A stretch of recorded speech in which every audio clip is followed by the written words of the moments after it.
What? I just left for a minute there. This is going so smoothly. We've been here for 2 hours and we recorded one skit. A little while. Oh, no, it's time to pull out the penis gallery. Pull him out. Pull him out. He turned him off. It's a good time to pull out. Yes. Leave him in, leave him Coming in. to you from Reason Alliance Media. This is episode 18, Gratuitous Nudity, as you can probably hear. I think I have to burp. I'm MissBea. And I'm Demand to Right. And we're promoting secular feminism. No, wait, I missed my line. Shit. Okay, do it again. I'm MissBea. And I'm Demand to Right. And we're promoting secular feminism.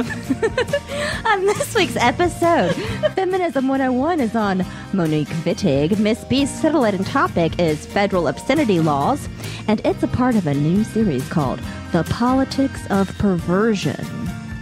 We've attracted more hate mails, and we need another fucking correction segment. It's a very short one. This week on PSF, we also commence Operation Model Behavior. Ta-da.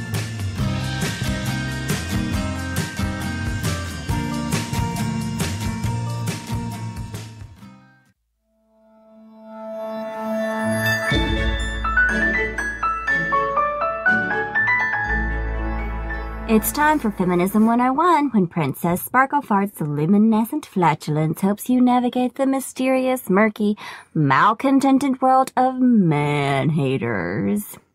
This week we're going to talk about Monique Wittig, historical materialism, and filling the burn.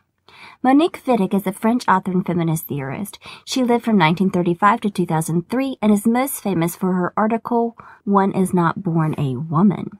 She was part of the lesbian feminist movement in France and was one of the founders of the women's liberation movement. She self-identified as a radical feminist and a historical materialist, and was therefore a proponent of a materialist feminism. In her article, When is Not Born a Woman, she writes, applying, quote, a materialist feminism to women's oppression destroys the idea that women are a natural group. So I realize that requires some explanation, so I'll give you some context. Please explain for us. First, historical materialism is the approach to studying human societies proposed by Karl Marx, in which our work, on the most basic level, the material conditions by which we achieve continued existence, known in Marxist terms as our mode of production, determines our social structure and development. Is that clear? That's very clear. Okay, good. We're good. So the way in which we do work upon the world determines the structure of our society. Okay. Okay.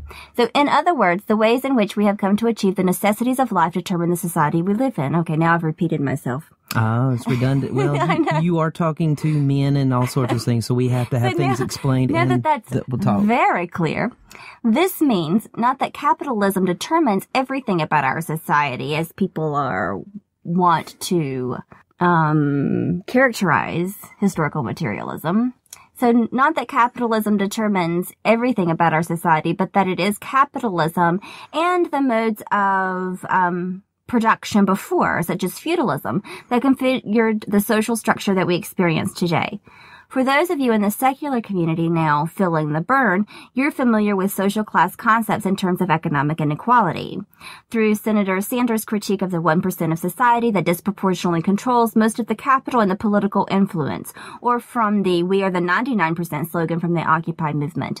These statistics are representative of the ever-widening gap between the working class and those we work for.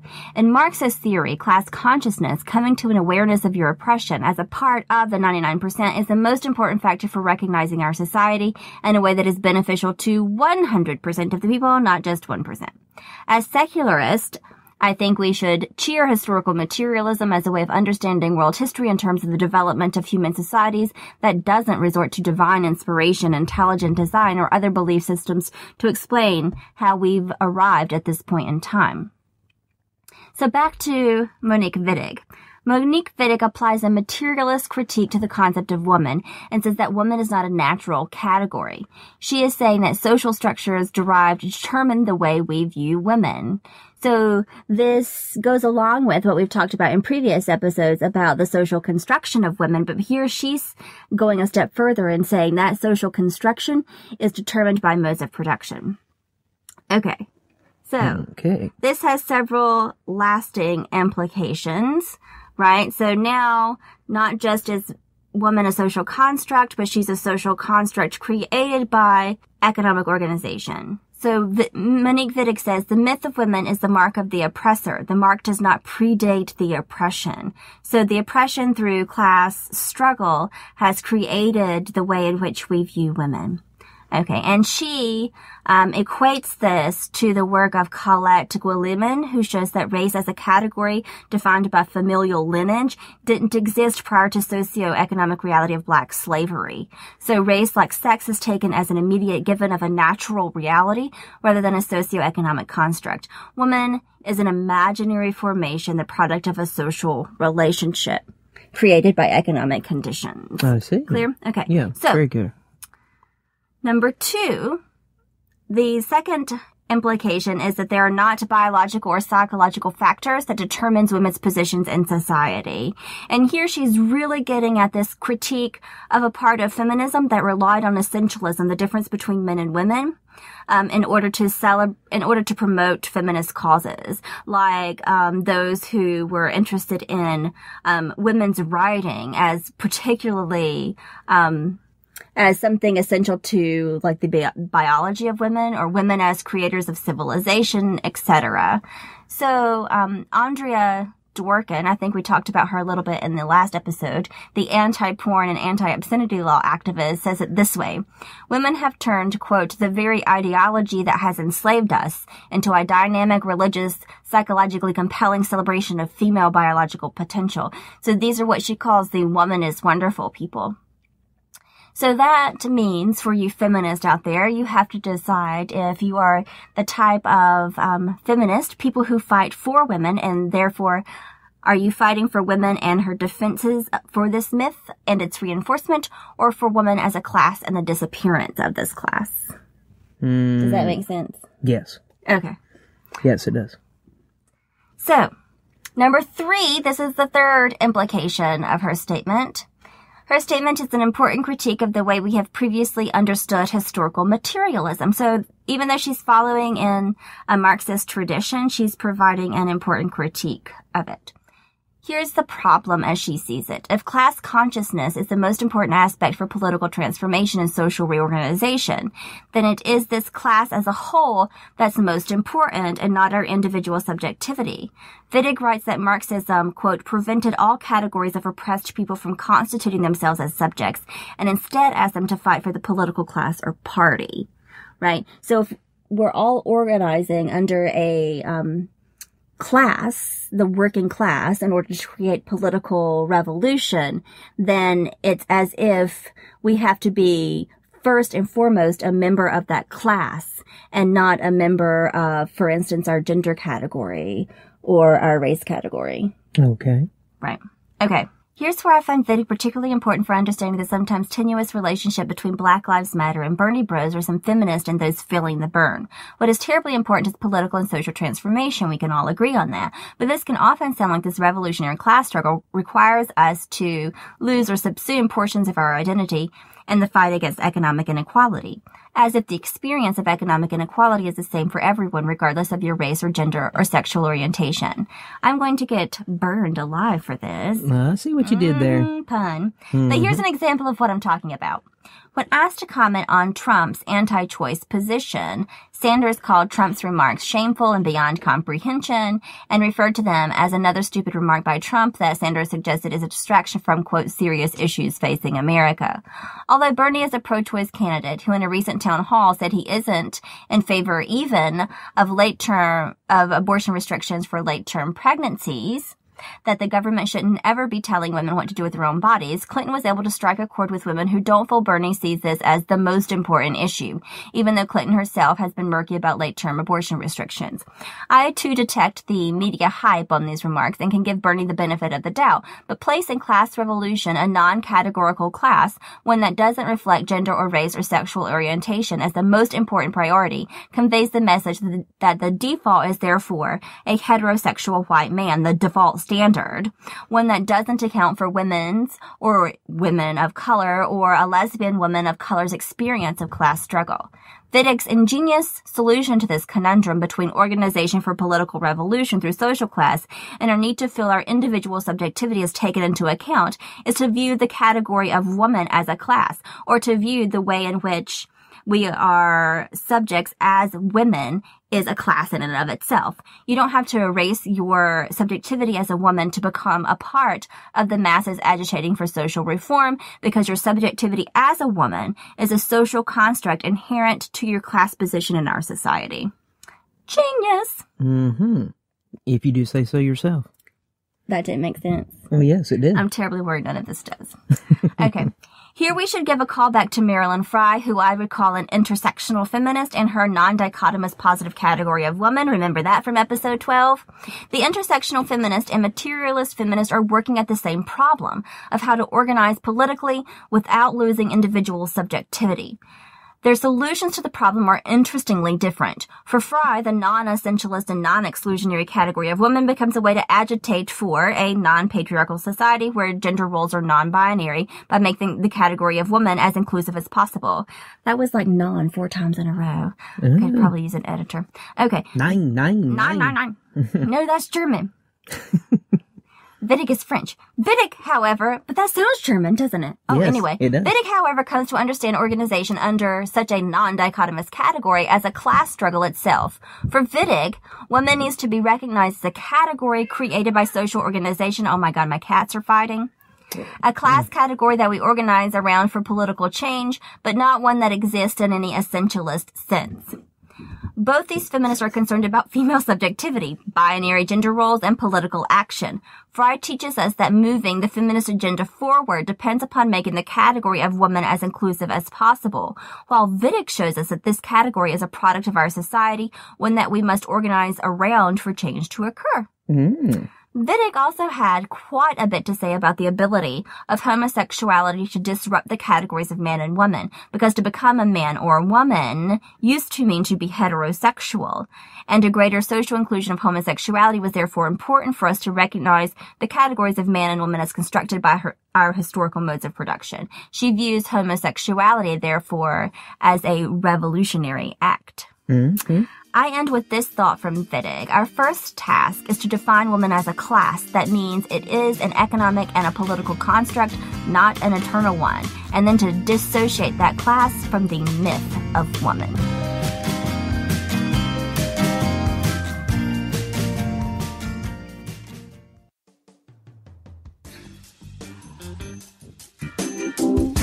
Yay! We have patrons! Woo! Hello, Internet. We have discovered that we have some patrons on Patreon, and we're super happy. Because they're giving us money. And they can buy shoes. Oh, boo. Or hosting fees. Shoes are more fun, though. Okay. Who are our patrons? I'm glad you asked. First, there's the Prophet Jeremiah. Secular steampunk Jesus. Who wears a dress better than we do. Yeah. Then, who's next? We got Trav Mamone, Our genderqueer financier. who just recently had a birthday. Happy birthday. And finally, we've got Revan Reborn. And we totally know that that's a Knights of the Old Republic reference. You had to say that. I had to. Revan, if you've risen for more than 6 hours, please consult a physician. He is risen. And also, we had a really cool hangout on Google Hangouts with Revan Reborn, which we do monthly with all of our patrons who donate $10 or more per episode. Hope to see you next month. Please consult your doctor to see if donating to promoting secular feminism is right for you.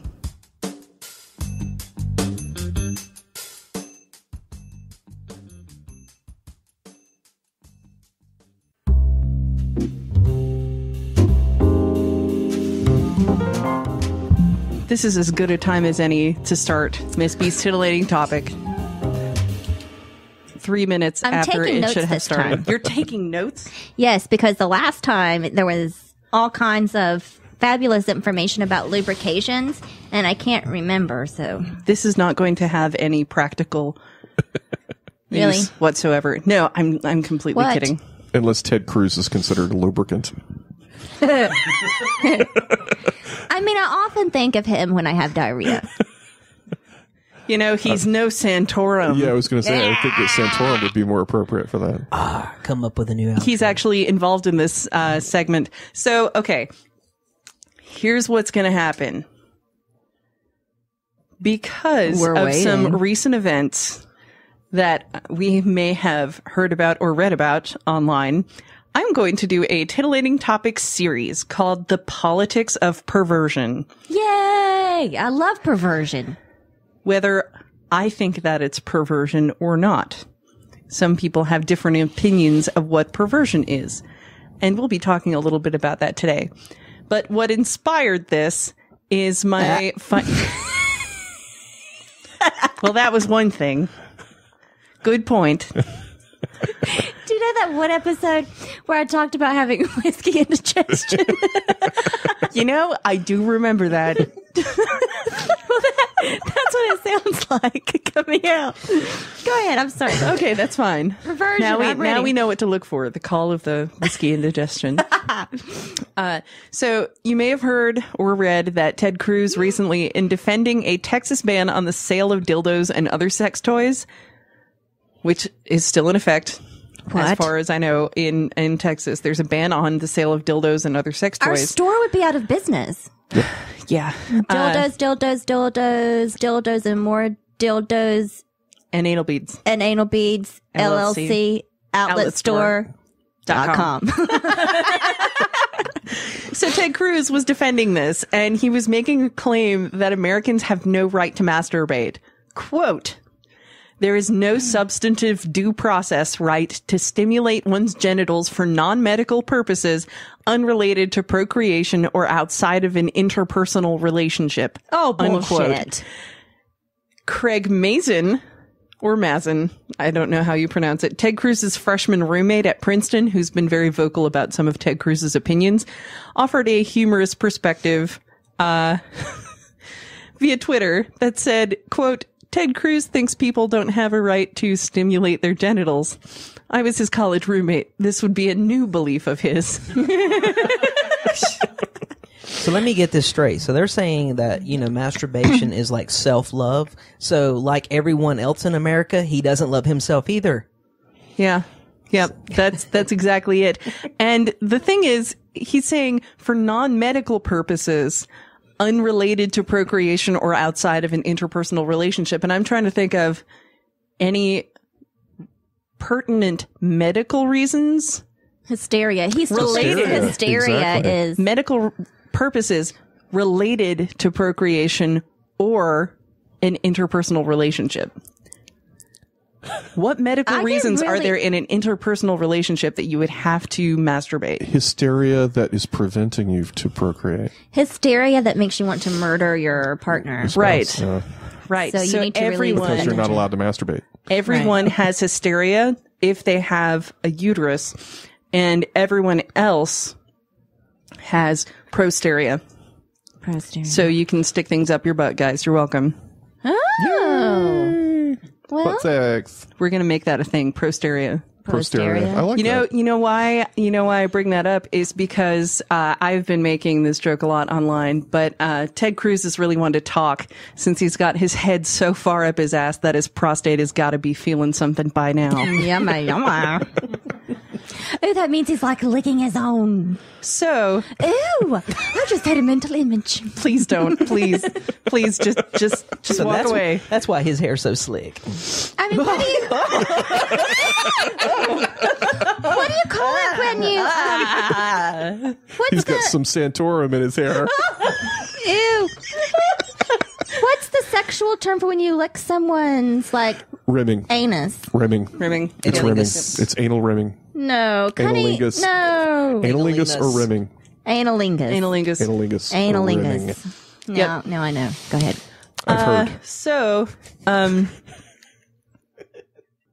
in light of that, I wanted to talk a little bit about laws relating to sexual acts, the sale of sexual sex toys, sexual material, that sort of thing in the United States. And there are state-by-state laws that we'll talk about later on. But today I wanted to talk about federal laws on obscenity.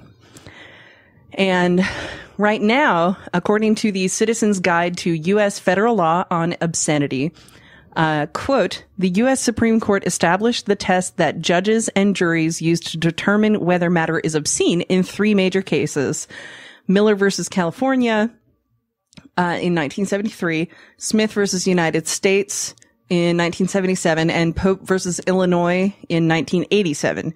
The 3-pronged Miller test is what is used right now. And that sounds fun. Yeah, I know, right? 3-pronged. Can't go wrong. So, the first part of the test is whether the average person applying contemporary adult community standards This average person really bothers me. finds that the matter, taken as a whole, appears to prurient interests, i.e., an erotic, lascivious, abnormal, unhealthy, degrading. You said lascivious. That's something I do in prison. Yeah. Lascivious. Lascivious. Abnormal, unhealthy, degrading, shameful, or morbid interest in nudity, sex, or excretion. The second part of the test is whether the average person, we're going to call this average Joe, whether the average Joe applying contemporary adult community standards, whatever those mean, finds that the matter depicts or describes sexual conduct in a patently offensive way, i.e., ultimate sexual acts, normal or perverted, actual or simulated, masturbation, excretory functions, lewd exhibition of the genitals, or sadomasochistic sexual abuse. And the third test is whether a reasonable person finds that the matter, taken as a whole, lacks serious literary, artistic, political, or scientific value. I have to burp again. Let's just take a moment and realize that I think it's 90% of our House right now, or sorry, our Congress, identify as Christians. And they're average. Below average, maybe. Do you think that those people represent your views or their own religious views when it comes to these obscenity laws? Their own Christian views. Is this multiple choice? No, I'm putting a rhetorical question out there because there are so many people in the secular and atheist community, especially in our current political climate, who seem very apathetic about the election process. And I wanted to make a point that the people who are putting this average person test, applying contemporary adult community standards, and those community standards are being put together by the people who actually judge these things, such as, court judges. But legislation would also be going forward with your, state representatives, your governor, your legislators are the people who are making these rules. So when you're thinking about, the upcoming elections, be thinking about what sort of things are keeping you from being able to... How do you want to get it on? Purchase sex toys in Texas or, have access to pornography in the UK. That reminds me, in North Carolina. We can't get that hamster stuff here anymore. Yeah, X-hamster. Yeah. It's not actually about hamsters. It's not. No. Not all of it. We checked. Oh, you did? How did you get it? Thorough research. By typing xhamster.com. And there was a little pop-up. We can't get it. It didn't really block you. There was a pop-up that said, do you support HB2 in North Carolina? And then you would click yes or no. And if you click yes, it would just bring you to a page about HB2 and why it's wrong. Again, I have been fooled by the news media. Yeah. Yep. What? So, I thought we were not getting our porn fix here in the Carolinas. well, And all you have to do is click no. there are also a lot of other porn websites Oh, really? that you can access. We'll do an episode about porn sometime. Oh, wait. We already have. Oh, yeah. You did part 1. You obviously you haven't did- done your homework, You Amanda. didn't tell me about all the different websites. Okay, we'll do that. Tube 8, Pornhub, Pornhub. X videos. There's tons of stuff. Really? I would probably start with something like X Hamster, to be honest. They're a little safer than some of the other ones. Why is the hamster X'd? I don't know. Ask them. Exgerbil was taken. Exgerbil was taken. Yes. Oh, And you know what? I'm in pain. Ex Santorum was also taken. By Ted Okay. Cruz. For hair gel. He took Santorum so hard. Okay, so speaking of Santorum, and this is actually relevant, you guys. Okay, in 2012, his presidential campaign website read, and I'm going to read you this whole thing because it's just crazy. Quote, America is suffering a pandemic of harm from pornography. A wealth of research is now available demonstrating that pornography causes profound brain changes in both children and adults, resulting Those in widespread neurons are negative firing. consequences. Addiction to pornography is now common for adults and even for some children. And let me just stop there for a second and say we're going to talk about addiction to pornography and how it is made up by churches to get people to church harder. Also, I'm just digressing a little bit. So they've got research that shows that pornography damages children.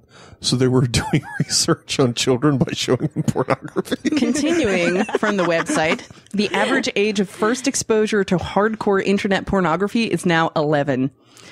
Pornography is toxic to marriages and relationships. It contributes to misogyny and violence against women, which actually research shows is not true. It is a contributing factor to prostitution and sex trafficking. It's conflating a little bit there. Current federal, quote, obscenity laws prohibit distribution of hardcore, parentheses, obscene, pornography on the internet, on cable/satellite TV, on hotel/motel TV, in retail shops, and through the mail or by common carrier. Rick Santorum believes that federal obscenity laws should be vigorously enforced. Vigorously. Yeah. I was just imagining With him passion. saying this. Vigorously I'm going to enforced. enforce this law so hard. Vigorously here. and passionately enforced. Quote, if elected president, I will appoint an attorney general who will do so.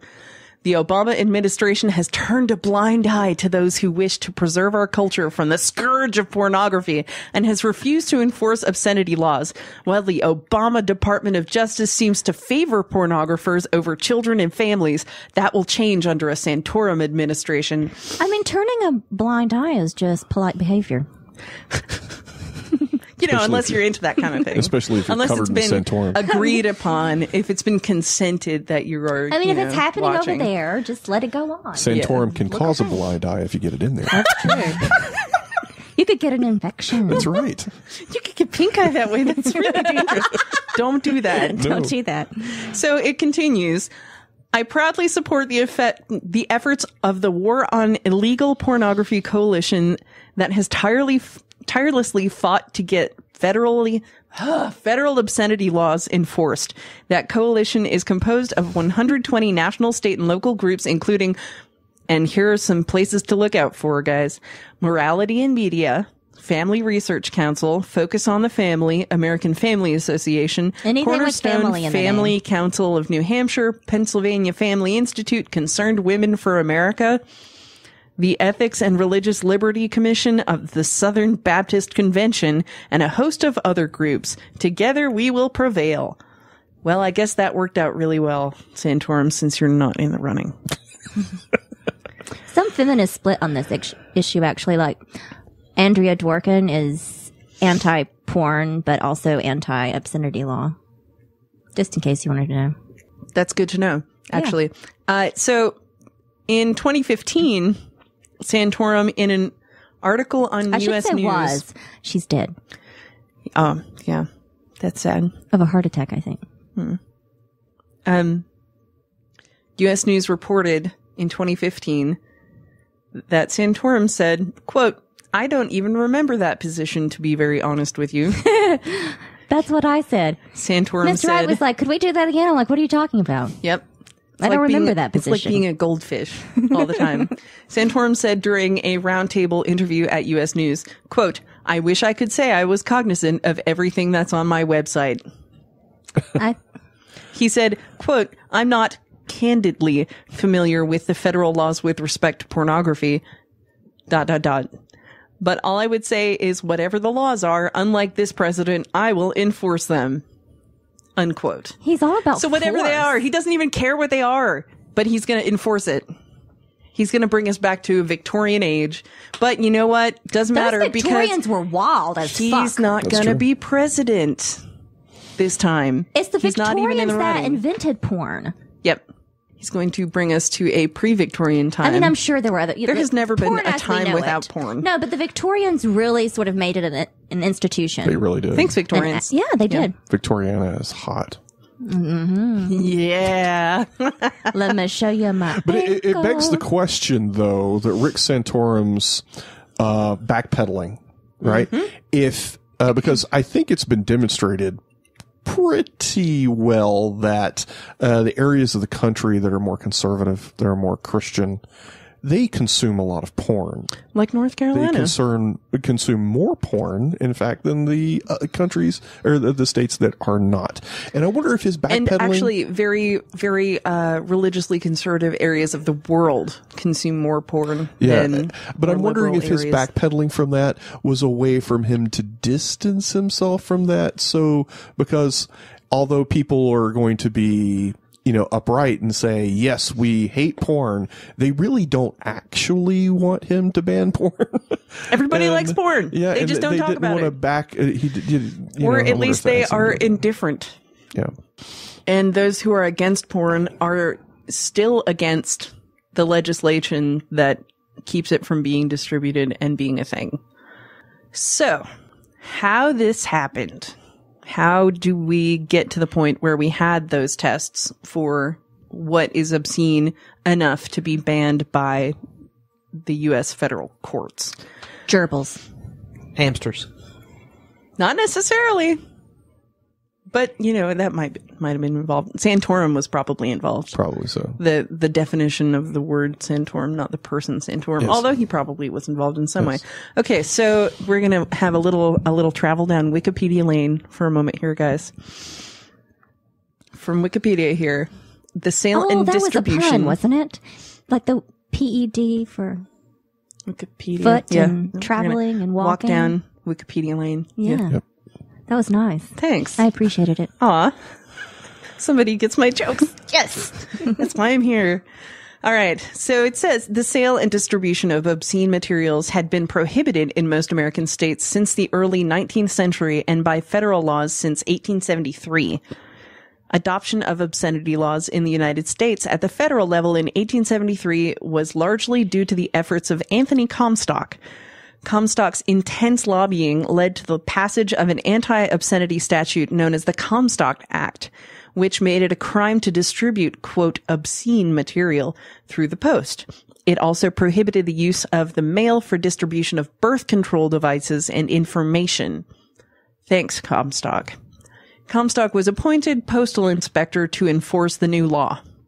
24 states passed similar prohibitions on materials distributed within the states. The law criminalized not only sexually explicit material, but also material dealing with birth control and abortion. However, the legislation did not define, quote, obscenity and left it to the courts to determine what is and what isn't prescribed. So there's a problem right there. Birth control is an obscenity. Is that what you just said? Well, this was before birth control and abortion were really legalized. This was in 1873. But I mean, making him be the postal inspector to enforce the law seems like a pretty fair punishment for putting everybody through this. I mean, sorry, postal workers, but being the postmaster kind of sucks as far as I've heard. Some people really love it. And you know what? Good for you. What are we talking about? We continue on our talk about Comstock. obscenity laws. Comstock? Federal obscenity laws and how they got to where they are.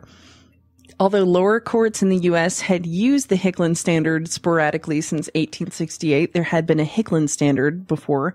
It was not until 1879 when prominent federal judge Samuel Blatchford upheld the obscenity conviction of D.M. Bennett using the Hicklin test that the constitutionality of the Comstock law became firmly established. That sounds like the Sarah Jessica Parker's best friend on Sex and the City. I actually think somebody had dyslexia when they wrote that. I think it's Tom's cock and not Tom's cock. The Tom's cock law. Cum sucks. So in 1896, the Supreme Court adopted the same obscenity standard that had been articulated in a famous British case in 1868. The Hicklin test defined materials as obscene if it tended to, quote, to deprave or corrupt those whose minds are open to such immoral influences and into whose hands a publication of this sort may fall, unquote. The court ruled in Roth versus the United States in 1957 that the Hicklin test was inappropriate. Instead, the Roth test for obscenity was whether the average person applying contemporary community standards, the dominant theme of the material taken as a whole, appeals to the prurient interest. In Memoirs versus Massachusetts in 1966. Average person. Right? Is a problem. Average person is a big problem. And his pruriencies are really on my nerves. So, 1966, we're dealing with the banning of the book Fanny Hill. The court applied the Roth-Jacobellis test to determine... yeah, Jacobellis. Shut up, Amanda. Jacobellis test. To determine that though the other aspects of the test were clear, the censor could not prove that Fanny Hill had no redeeming social value. In 1973, the Supreme Court in Miller versus California established the three-tiered Miller test to determine what was obscene and thus not protected versus what was merely erotic and thus protected by the First Amendment. Well, there's a whole long history of banning books because of... Oh, yeah. Look into the history of comic books in the United States. It is very much connected to the history of obscenity law. And actually, we may talk about that next time because I'm very interested in that sort of thing. Very famous works, too, that we now consider a part of our literary canon. Fanny Hill. Ulysses, James Joyce's Ulysses was banned. Lady Chatterley's Lover by T.H. Lawrence. We could go on. And that one Victorian book about that guy who had sex with all those women. That's every... It's a Victorian book. That doesn't narrow it down, unfortunately. For that matter, like, we have Victorian books that are banned. Like, Hey, wasn't come on. Penthouse banned for a while? I doubt usually that doesn't count as a literary Hey, work. speak for yourself. I read the pictures. There's quality writing in there. We want you to know that there is an obscene amount of nudity going on right here. That's why this episode is called Gratuitous Nudity. So when delivering the opinion to the court, Chief Justice Warren Burger wrote... God just got naked. That's Check what out he wrote. Patreon to get behind the scenes. We're going to start taking video of If this. you want to see some of this, Should I describe support it? us on Patreon. So it eventually came down to the Miller test, which is what we use today, and actually what influences our FCC standards right now. So the FCC goes by the rules that Mr. Wright just turned the lights off so we didn't have to see anymore. the FCC goes by the Miller test for its material for indecent broadcast restrictions. I volunteer to be average Joe. Okay. Well, I'll be... So, if Demanda, applying contemporary community standards, must find that the material as a whole appeals to the prurient interest, do you find that promoting secular feminism, applying contemporary community standards, do you find that this material as a whole appeals to the prurient interest? I do. Yes. Awesome. All right, that's prong one. Does PSF depict or describe in a patently offensive way sexual conduct specifically defined by applicable laws? Yes, but I feel like it's in our best interest. Refer to number one. Okay. The material, PSF, taken as a whole, does it lack serious literary, artistic, political, or scientific value? Absolutely not. We're very serious. We have literary value, cultural value at large, I might add. Very large. So 1 and 3. And growing. It's probably not best to expose your 11-year-old to 2 we're a PSF. little shaky on, but I think we have 1 and 3 solidly locked in. We're at least R-rated, and we do rate ourselves. We put a content warning on everything. What's that NSFW thing? Not safe for work. Oh yeah, that. We're that. Yeah, listen to it on headphones. Explicit. So when you start hearing the I'll have what she's having moaning Lickety-split. that we do on every episode, What? at the end. When did that happen? At the end of the episode. I missed that. Nobody else will hear it. Do I never make it to the end? There's moaning? That's what she Yes. said. A lot of these obscenity that's what laws he said. famously in the 80s and 90s were used very often in order to repress artistic expression. From 70s porn. And music. Well, for instance, the works of Roger Mapplethorpe and other works, which That were sounds like a porn name. were famously these were fine art pieces in museums and galleries, and there were people who found the content objectionable. Roger Mapplethorpe was a gay male and would often depict gay males together, usually not too terribly explicit. But the I'm fact that they average were Joe now, nude, so I get to decide. there you go. What do you think? I think it's in cultural interest. It's in my prurient interest There you go. to view this. And there was another case, and I can't remember the artist's name, but there was a piece called Piss Christ, and it is Oh, yeah, I remember that. Yes, it was a photograph of a crucifix that was in a jar of urine, but you couldn't see the jar. You could just see the crucifix and the golden Everyone effect. around here has that on the back of their truck Exactly. glass. There you go. The little boy peeing on the cross symbol. Yes, exactly. See, yeah, there you go. And Calvin pissing on the cross, right? Yep. But they were It's the Chevy symbol. Yep. They were condemning that particular piece, which was obviously religiously motivated for them to condemn it, under the obscenity law. They said it was obscene, even though it wasn't meant to be sexually explicit. I They can't meant imagine there would be. To be seen. Yes, What they meant was that they found it controversial and offensive. exactly. And that is part of the discussion that I wanted to have in this ongoing series. But now that I'm in charge, it's fine. It's Yep. fine. Yep. Now that Thanks, it's all Demanda. up to You're Demanda. Demanda is the Supreme Court. I'm average. Thanks. And I have interest. Okay, I think it's probably time for the safe word or a song of some sort. Oh, what song can it be this week? I don't know. Let's pick a song.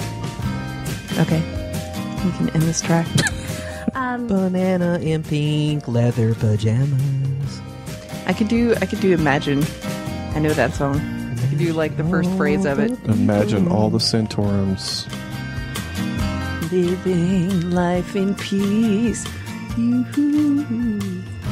Running down your leg. From Ted Cruz's head.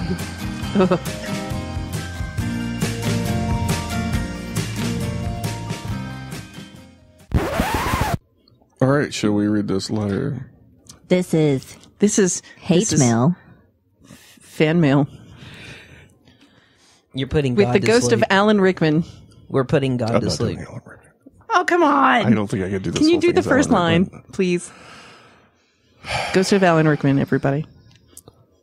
Although difficult, I listened to the entire podcast. Admittedly, I've never been called a Dawkins fanboy before, but I think you are terribly mistaken about why we dislike this movement. Thank you. To be frank, Thank you for listening, although it was difficult. they have nothing to do with one another. No. Why would they? They both just happen to be about opposing oppressive ideology. That doesn't sound anything alike at all. No, completely dissimilar. Unrelated. Speaking for myself, Go ahead, Alan. secularism is is fundamental to how I think a government should run. He's a funding. But as a libertarian, See, there's your problem. after that fact, Oh no. I shouldn't have laughed. I'm sorry. I didn't mean do then believe you have the right to call yourself whatever you want Oh, why thank or you. worship any deity you want.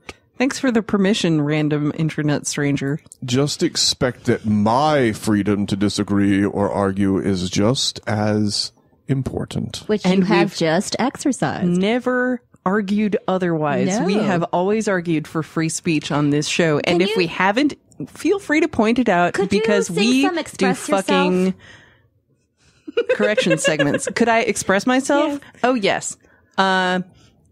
Sex is great. So is lube. Porn should be legal. And so should prostitution and probably marijuana. Okay, go ahead. Secularism is an idea on how a government should run. You are creating this artificial division among secularists based on, as you said in the podcast, our desire for data-driven analysis when you think we should use, quote, compassion. Oh, so Because compassion is such a horrible thing, but it's not like our compassion doesn't come from ideologies based on evidence.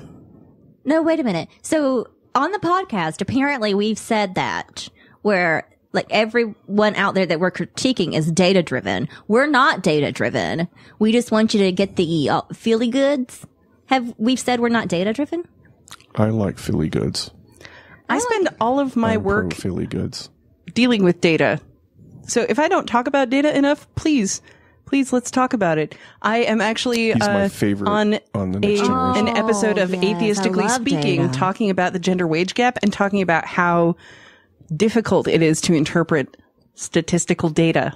So let's talk about data. Okay, and my data 5 out of 5 think you're a dick.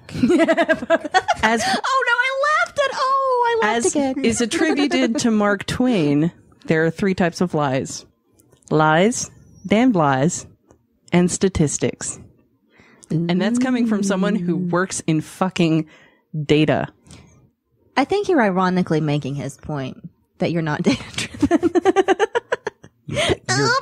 You're being driven by compassion. I can tell you're you so emotional. precisely why I want religion out of government. It's not like I'm being a humanist or anything. Please explain to me why you're interjecting a social movement with a political stance and then chuckle like you know something I don't. That's because they know a lot that you don't. So wanting That's pretty religion obvious. out of government is political, but please don't put politics in my political position. Wanting politics out of my goddamn reproductive organs for a start would be a really nice way to get me out of fucking politics. I also would like God out of government. We are in agreement. Well, I can understand the Mr. Hate emotions Mail. being dealt with here, but until you figure Our out... emotions? That's what we're dealing with? Mm-hmm. Just our emotions? That's all? Yep. Nobody else's. Nobody else. Ours. We have to deal with those emotions. I take a pill for that once a month. Go ahead. But until you figure out how to get data interjected into your viewpoints... love to get data interjected. But you know, most research is actually done on males, whether it be animals or humans. I would like to make that point. in my head right now.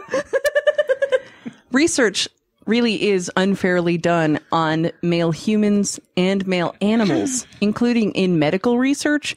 So when drugs are released and the FDA has approved them, most of the research that has been done has been on male Standard humans doses happen and to be for animals. male humans. Yep. And therefore, when standard doses are often applied to women, it turns out that that's not the correct dosage. Google it if you think we're making this up. That happens to be about data. You literally have the same argument as a religious person. Ooh, I've never heard that before. I've never made that argument either. We literally want you to take it on faith that when you Google it, you'll find out that we're right. Quote, forget trying to rationalize this. It's, this is quoting you, so I should be sounding like you. Quote, forget trying to rationalize this. It's a compassionate / emotional thing that you just need to understand. I said that? I Feels. think I may have said that. And it was in regard to not being an asshole about transgender people asking you to use different pronouns, or it was in regard to not being an asshole about Okay, he what listened was to it? the entire podcast, though. How could he think that we're anti-data? Oh, it's about trigger warnings. I was talking about not being an asshole about trigger warnings. I was saying, if you write a lot of things that have to do with rape or domestic violence or things of that nature, don't be an asshole and just, use a content warning that says this contains rape or this contains violence that could be disturbing to some people. I mean, people on the radio have used that for years. You know what? There are a lot of other quotes that we've said, like something about panty marmots. I mean, Yep. I think he should have quoted that instead. Yep. Amen. It's not like I'm taking the position of somebody who might be a hippie socialist like Jesus. You know who I think this is? I think it's Peter Boghossian. I think he's writing to me now. I And think we're You in would think that. correspondence. You were just fantasizing about him writing to you. Yes, we're in love. acknowledging your existence. We have a can't relationship. do a Peter Boghossian accent. so We have a relationship now. And BTW, as a pretty ardent atheist, I understand the small minority I'm in with such a worldview. As a presumably white male, Yeah, good for you. I am proud of it he's so white. and He's welcome libertarian. any challenges to it, as my logical reasoning behind it is solid. Really? Solid as what? Solid like my cock. If your feminist movement has the same vigor, It's our feminist movement now. All right. Oh, yes. it will We are withstand. fourth wave feminism. Hear us roar. Meow. Kitty, kitty. It will withstand rational discourse in society.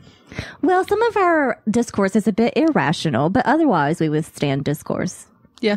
Okay, go ahead. That's why we have lots of interviews and things and go Yeah. on other podcasts and talk to people on the internet like you. The fact that the most rational people I know are rejecting it tells me I'm on the right path here. Okay, Would that be Richard Dawkins? fallacy? Phallus-y? I think that's an appeal to authority, actually. Well, he doesn't give an authority. He just He's appealing to the most rational the most people he rational knows, people he which knows. is, in his mind, at least an authority on what rationality it is. It's might a be- bandwagon appeal. It might be Bob Barker on his, What's that Dick Milo? VHS tapes of Milo Price is Right for all I Yiannopoulos. know. Thank you. Dick Milo. The most rational people I know are myself. I'm Trump. The most rational Trump impersonation. The most rational people that some people know are God. And you should rethink how you are presenting these social ideas. Social ideas. With Feminism also happens to be a political idea, an economic one. With a dose of lube. That's how we do usually present them with lubrication. Yep. Okay. Summation. Oh, please. Come, Forward, atheist soldier, forward. come join the secular movement. Because we're not part of the secular movement. Understand that is what we want to meet and discuss. Welcome to my meeting where we talk about rational things, not emotional ones. So what I'm getting from this is that we are not directly involved in the organization of the Carolinas' largest secular conference, No. known as We should ReasonCon. get in one of the ourselves most- into that movement. In one of the most rational religious one. areas in the entire nation, we have one of the largest secular We don't conferences happen in to this be area. a part of any and secular groups. somehow No. we're not at least partially responsible for it. But he's now given us permission to join those types of groups. So That's thank nice. you very you. much for letting us We'll be try to involved do in that. ReasonCon and the Reason Rally and the secular movement as a whole, because we weren't involved until you invited us. Thanks. Understand that is what we want to meet and discuss, not We. other social movements. Not other social Because movements. nobody talks about gay rights at a fucking humanist meeting. Excuse us for wanting to have goddamn equal rights for everyone. I mean, I would hate to go to a group that's about the objection to oppressive ideology and talk about any other oppressive ideologies. I mean, that's so incongruous. Because it's Why would such I a ever do that? distraction from humanist ideals. Aww. Please. Please. It's just separate, just hanging there in its own little one-word sentence. Please. All I Please. gotta say Didn't is, he get upset at me for laughing at him, though? I don't remember. You skipped any that laughing part. in there. no, he said it. He must have missed the Oh, part no, in no, in our chuckle. first episode about me talking about how for months I was the only female at any of our meetups. No, he listened to the whole thing. It was hard. He listened to the whole thing of or one maybe episode. he got hard. So maybe in every episode I need to talk about how I I don't was know. the only vagina in My our voice- entire group for months at a time, and I was fucking sick of it. My And voice that's has why been this- known to torture prisoners. That's why this exists, because the secular movement is extremely hostile to women. So maybe you should stop trying to give women fucking permission to be a part of your goddamn movement and just be cool about it. MissBea. Jeez. MissBea is on it. And I'm not comparing myself to Jesus because he didn't really exist. Probably. You're Jesus. Well, I compared myself a little bit because I was talking about having fucking compassion for other human beings. Oh, because that's bad. Because apparently compassion is more important. it's dichotomous, right? It's either you can't have compassion or compassion rationalism. if you You have can't have rationalism. both. Yep. It's a binary opposition. Yep. And we've never talked about binaries on Because the show. if you are he couldn't have listened to if me you talk are about rationally motivated, you have to be an asshole. that. Yeah. Is the argument that he's making. With me, it's just an extra benefit. Anyone who's Yep. rational would never have Mr. compassion. Hagen is just an asshole. Compassion is as is. irrational. That's right. He also happens to be fairly rational. Oh. Because nobody Then what's my excuse? who is in the atheism movement has any sort of bias Apparently or I'm- any logical fallacies ever. Apparently, I'm both irrational and without compassion. Hey, at least I can fucking say I'm compassionate sometimes. So, thank you for listening to the episode. Hate males. She's fucking compassionate, you We're bastard. so glad that you commented. And She'll lascivious. we welcome any sort of commentary on our website and on our Twitter and on our Facebook. And if remember- you want to debate about whether feminism is necessary in our culture, I will be glad to have you come on and talk to Demanda. And beware, we know will what? talk shit about you. You know what? I'm not laughing at you personally, Mr. Hate Mailer. I'm really not. We'll get the Prophet Jeremiah to come on and talk about why feminism is necessary. I happen to be laughing hysterically because I'm irrational and overly emotional and a bit drunken at times. And so the laughter is just hysterical. That's all. It's not directed toward you. Hysterical. You need a uterine wonderful- massage. Because men Person. don't have any emotion whatsoever. Try listening to Atheist Avengers. I would never do that. The Prophet Jeremiah also does not have any emotions ever. No. So go listen to No Religion Required. I'm sure you'll hear lots Do you know of... how much I love the prophet Jeremiah? How much? A lot. He gave us chapstick. As much as I love And a whiskey, card. And you know how much I like that. That's really nice. Fuck you, Jeremiah. Thanks for the chapstick. It's Do probably we, time for the do safe we have word. more hate mail? No, We not only, yet. we only have one hate mail? Please send us your hate mail I'm at not promoting doing secular my job. feminism, promoting secular feminism at gmail.com, or you can leave your hate mail on our website. Oh, you or could have just Facebook put that or on Twitter. a loop and it would really torture the prisoners. Yep. Do that. Demanda got insulted on Scathing Atheists. I'm so excited! Oh, They said that Demanda Wright's voice would be used to torture torture prisoners. That was hilarious. Or her husband. Or her co-host. I love all you people. I don't care what the fuck you say. I love each and every one of you equally. Demanda loves me as much as her husband. Yes. I'm compassionate like that. Life goals. That's because I'm irrational. The end. Zucchini. I care about what happens in your lives. Do you want to talk about whiskey? No. I want to Bananas! Bananas! See, this is what happens when we stop using bananas go and pajamas. bananas. Go bananas. Bananas. That's a new one. Let's just sing a flashback. Okay. People miss it. Okay, go. Classic time. Yeah. Bananas in pajamas coming down the stairs. Bananas in pajamas chasing down in teddy pairs. bears. They come down in pairs. Oh, right. And then they chase the teddy It's bears. mutual masturbation. And then it's an orgy. And then it's bestiality. Okay, bye.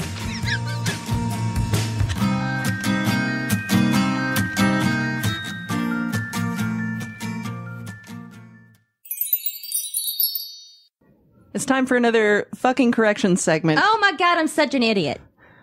Demanda fucked up. Tell them what I did. Okay, so in episode 16, Turn Around Eli, I'm not singing it again. And I was so You're welcome. excited about just ripping Peter's Going a new one. And do you know what I did? Yep. Something really stupid. She made up a sci-fi character named Solax. Yeah, there's a whole long explanation about transposing letters and all of that, but basically I'm an idiot. It's actually called the SoCal Affair. Yes, it is. Or SoCal Hoax. When we were talking about Solax, it's actually SoCal. And thank you so much at Dargendorp on Twitter for sending us that correction, because we probably wouldn't have caught it and would have just kept on looking like idiots. And I sincerely apologize for royally fucking up. Hey, shit happens. Hey, that was Mr. Especially Wright's here English. on PSF promoting secular feminism. That's Mr. Wright's English. SoCal and hoax. Solex. That's what happened. It's your fault. I knew it. I knew I wasn't responsible. It was just at all, ever. Condensed version of the words SoCal and hoax. There you go. Solax. That's what it was. Yep. Or I'm a bloomin' idiot. Take your pick. That's all we needed.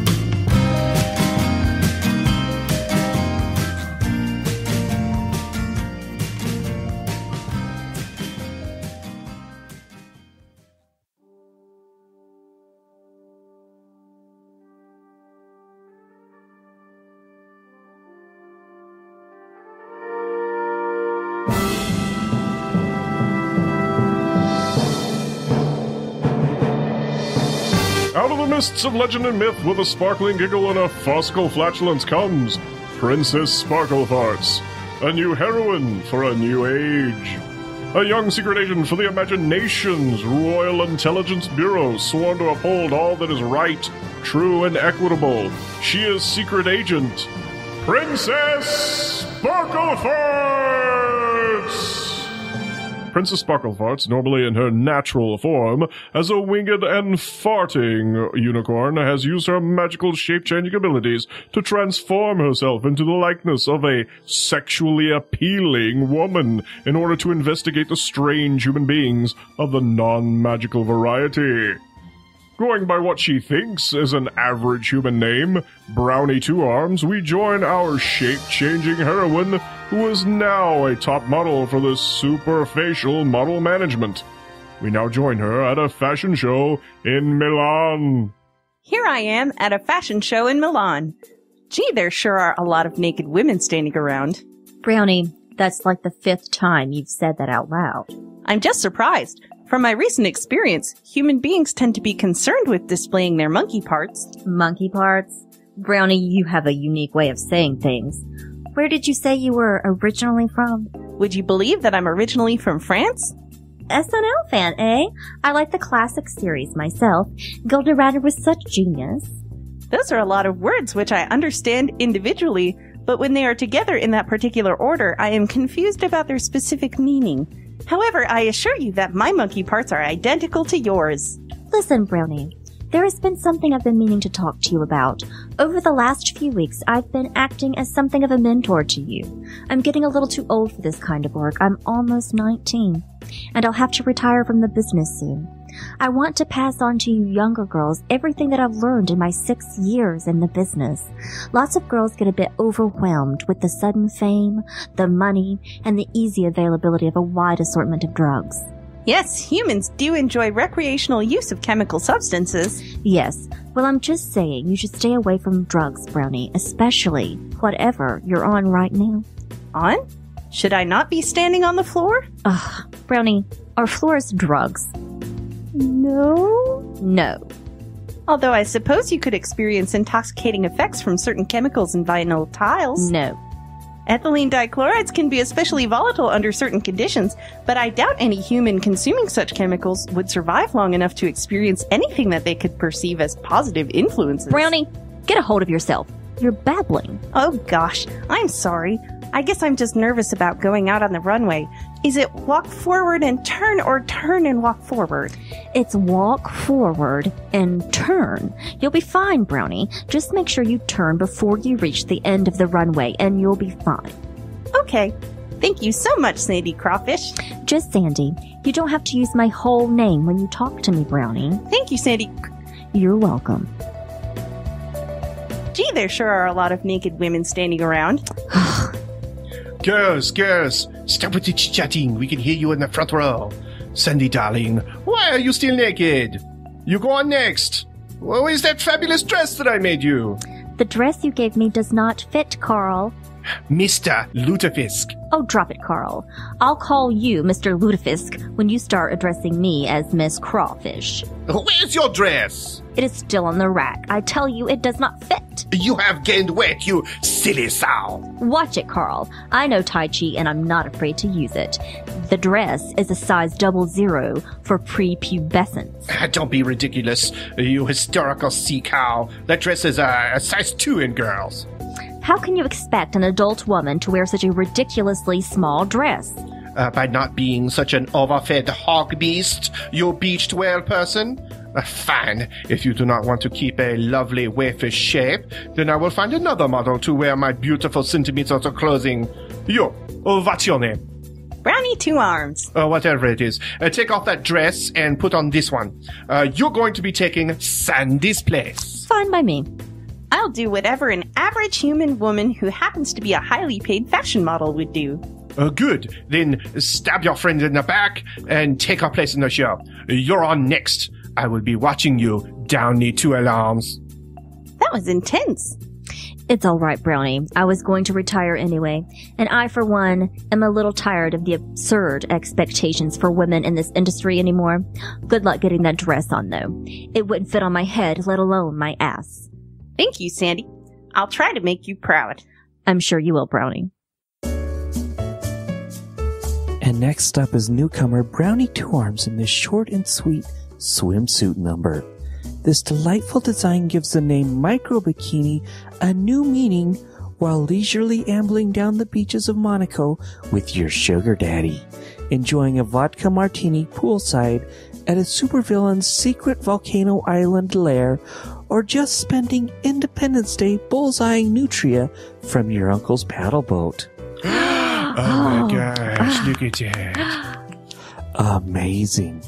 In a display that only fashion genius Carl Lutefisk could possibly conjure from his cocaine-addled brain, this micro bikini is being worn not over the nipples and monkey parts, no, but around the model's head, not unlike a saucy pirate's eye patch, leaving the rest of her waifish Marilyn Monroe body naked as an underfed oyster out of its shell. The crowd here in Milan is as shocked as a sensory-numbed elite can be. I'm rather shocked, I suppose. Yes, I suppose I am too. I'm naked. I am ruined. I'm loving it. And I'm wrapping things up, as this seems to be as good a place as any to draw this exciting episode to a conclusion. Hey, what about my report to Director Sir? What lessons did I learn this episode? Tune in next time as our heroine, Princess Sparklefarts, explores the complexities of human existence and battles inequality. Will Sparklefarts learn a lesson from this episode? Will she make a report to Director Sir? Will I continue to lazily experiment with the format of Princess Sparklefarts episodes? This is the scariest cliffhanger so far. Will there be even more gratuitous nudity? Gee, there sure are a lot of naked women standing around. Find out the answers to these questions and more in the next exciting installment of Princess Sparklefarts!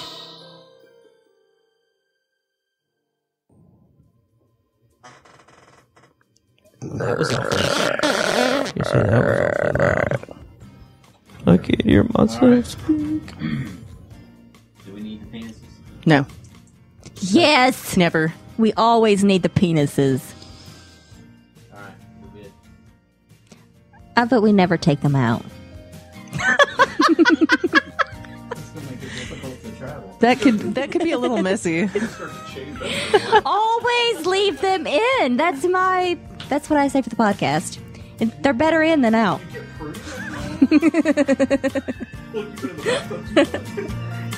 We've lost our entire audience just now. They were like, fuck this. You guys aren't even feminists. Shut up.